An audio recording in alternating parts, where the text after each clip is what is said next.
We also have a moral responsibility to pass health insurance reform, and we will do so this year. It is a moral imperative. It's a health issue. It is an economic issue. I believe that we can do so best by increasing competition. And by increasing competition, we will, again, improve quality, lower costs. Let's stop right there. She's lying at every turn. First of all, the left-wing gang called the Democrats began by calling it health care reform. About a month or so ago, they changed it to health insurance reform.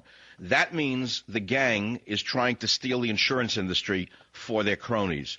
Number two, she says it's a moral, economic, and health imperative, and that will be achieved by increasing competition. Now, how can you increase competition by sticking the government into the business? It destroys competition. Nancy Pelosi is a bald-faced liar, but she's not alone. Listen now to Barbara Boxer.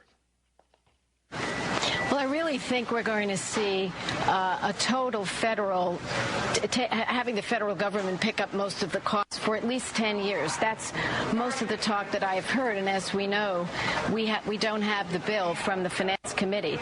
But I think it is too much of a burden right now. And this is a problem for us. We have to take care of it. And I think it's best to do it by the federal government coming in and not doing an unfunded mandate, but making sure that we pick up the lion's share of the cost. And then I think it will Wait, what do you mean we? Who, you and your husband? What do you mean we pick up the lion's share? Liar, liar, pants on fire, Barbara Boxer. What do you mean you pick up, we pick up? You mean the people get screwed by you and your cronies? I am sick of this illegitimate government. I am sick of the gangsters. I am sick of the criminals in the Democrat Party. How about you? How do you feel about this? How much more can you take? Wait, you want to take some more? Here's what they just did.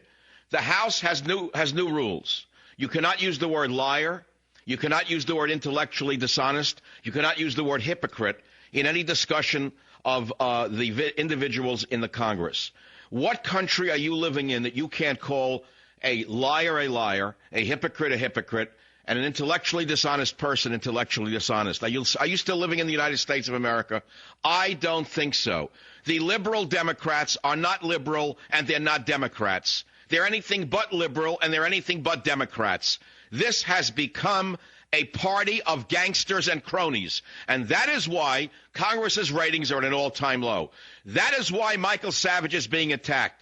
That is why I, as the only independent in the top three, have been roundly skewered by the illegitimate phonies in the conservative movement as well as the illegitimate liberals. The government media complex is at work, my friends. Make no mistake about it. It is the government media complex. And when I say government, I mean Republican and Democrat government. Make no mistake about it. They're two sides of the same coin. This is a government that is illegitimate. This is a government that could only be characterized as gangster-like. This is a government under Barack Obama that is like an Al Capone government. This is a government trying to steal one industry after another. First they came for the banks. Then they came for the insurance industry. Then they came for the automotive industry. And now they're coming for the health industry. What's next? Your industry? Your house? Your car? Your business? Tell me what you think it is. This is the Savage Nation. That's what I think it is. Phone number, 1-800-449-8255.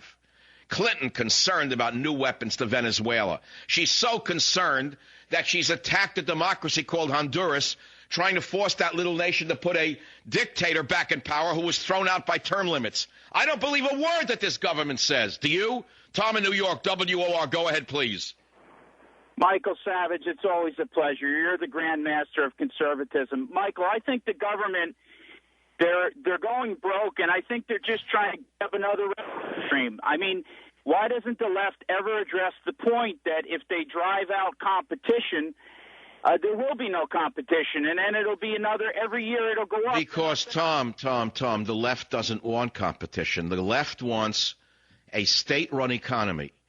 The state, the moral and economic and health imperative that Pelosi talks about is rubbish. The left wing is a Marxist or neo-Marxist administration right now. They believe only in a centralized, state-controlled economy. They do not believe in the free market. They believe only in their own control of the marketplace for several different reasons. The number one reason is their own profits. Did you see the list yesterday of the 50 richest members of Congress, Tom? Did you hear about it on the show?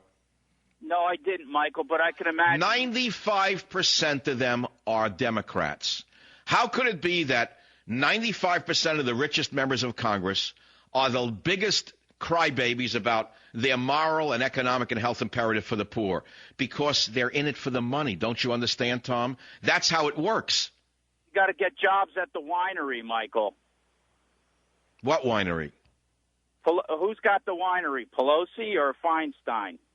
Well, I don't know anything about which winery they have. Whatever wine they're selling, I'm not buying. I thank you for the call.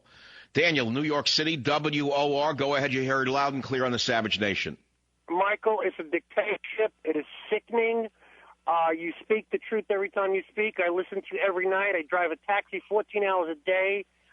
The only thrill I get is hearing you because you're the only person that says the truth. Well, the truth, as you well know, may set you free, but along the way, you may lose your freedom while you're setting yourself free. Right now, I'm living in very dangerous times. Right now, both the Republicans and the Democrats are out to get me, whether you know it or not, Daniel. Right now, unless you play ball with these two gangs, you wind up in very, very dangerous places. And they're not coming after people directly because they know they couldn't get away with it yet. Instead, they're using their friends in Britain, Daniel. That's what they're doing here. They're playing curveball here, Daniel. I got to get your book, The Band in Britain, because I believe in truth. If it's going to cost me my life, so be it. But I am not going to subject myself to these dictators. I will fight every way I can, Michael. I am with you. I've listened to you for over a couple of years. I'm with you, and I understand that. Let me send you a free copy of Band in Britain, Daniel. Stay on the line. I'll give them out to every caller that gets on the line today. Band in Britain. We're going to press next week. If you want a copy, go to michaelsavage.com, 1-800-449-8255. Senate defunds Acorn, but seven senators, seven, stuck with them. You want to hear their names? The Senate voted overwhelmingly to strip the criminal organization Acorn of funding in the Transportation, Housing, and Urban Development Appropriations Bill.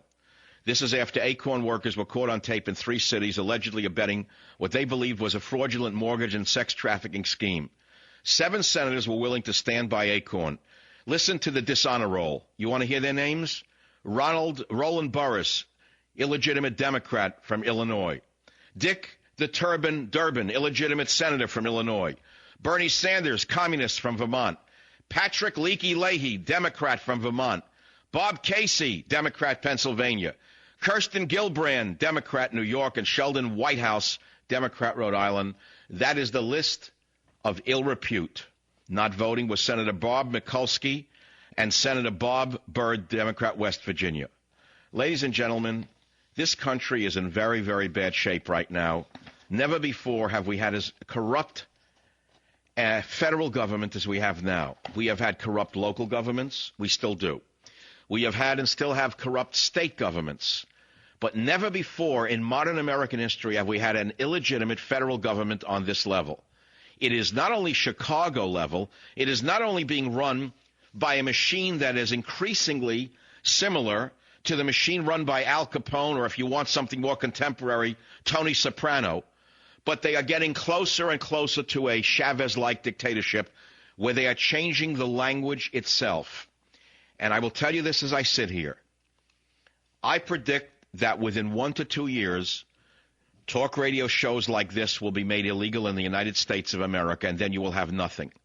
You will have nothing but 2 puppets. Both puppets part of the same puppeteer. I'll be right back. Savage.